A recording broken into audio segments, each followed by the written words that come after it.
اعوذ باللہ من الشیطان الرجیم، بسم اللہ الرحمن الرحیم۔ معزز ناظرین گرامی، السلام علیکم۔ محرم کا مہینہ حرمت کا مہینہ، جس میں نواسۂ رسول امام حسین علیہ السلام کو ان کے 72 ساتھیوں سمیت شہید کر دیا گیا۔ محرم الحرام کا آغاز ہوتے ہی اس مبارک پتھر سے خون نکلنے لگتا ہے جس پر امام حسین رضی اللہ تعالیٰ عنہ کا سر رکھا گیا تھا۔ 1400 سالہ پرانی اس کہانی کی تفصیل جاننے کے لیے ویڈیو کو مکمل دیکھیں۔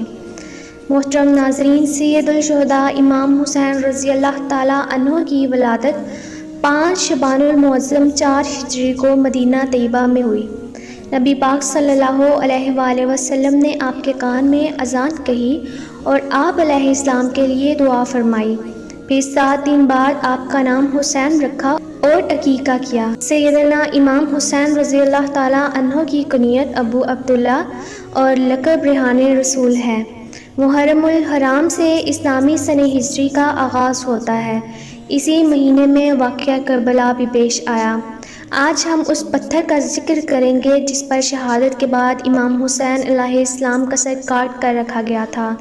شام کے تاریخی شہر حلب میں ایک خانقاہ ہے جو مشہد نقطہ کے نام سے مشہور ہے۔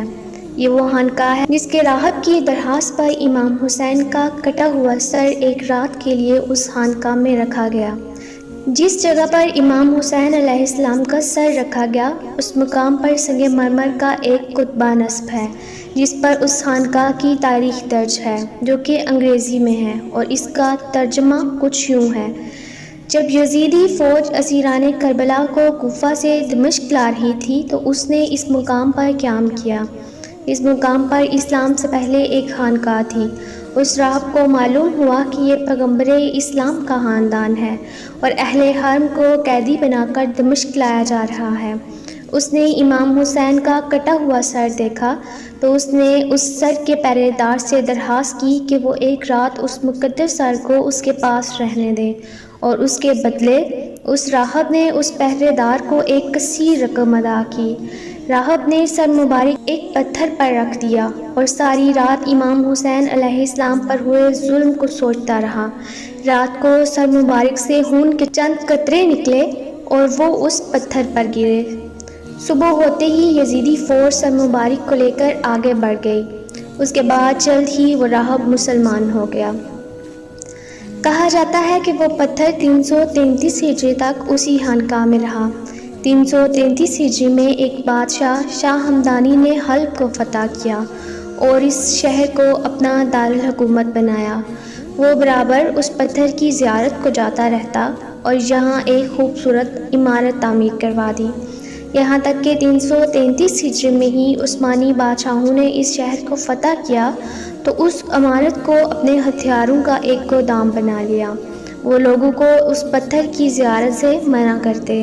337 ہجری کو جب یہ عمارت اسلحے سے بھری ہوئی تھی، اچانک دھماکے سے تباہ ہو گئی، لیکن یہ پتھر پھر بھی محفوظ رہا اور لوگ اس پتھر کو مسجد ذکریہ میں لے گئے جو حلب میں ہی واقع ہے۔ لیکن کچھ دن بعد اس پتھر کو دوبارہ اسی جگہ پہنچا دیا گیا جہاں یہ پہلے رکھا گیا تھا، اور اسی طرح یہ مبارک پتھر اپنی اصلی جگہ پر پہنچ گیا۔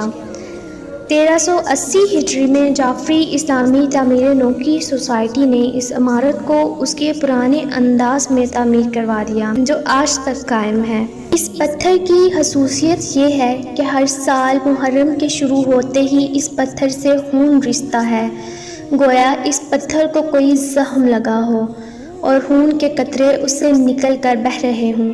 کہا جاتا ہے امام حسین کی نسبت سے یہ زندہ و جاوید ہے۔ اس پتھر پر امام حسین علیہ السلام کا سر رکھا گیا تھا، اسی وجہ سے آج بھی اس پتھر سے خون بہتا ہے۔ قتل حسین اصل میں مرگ یزید ہے۔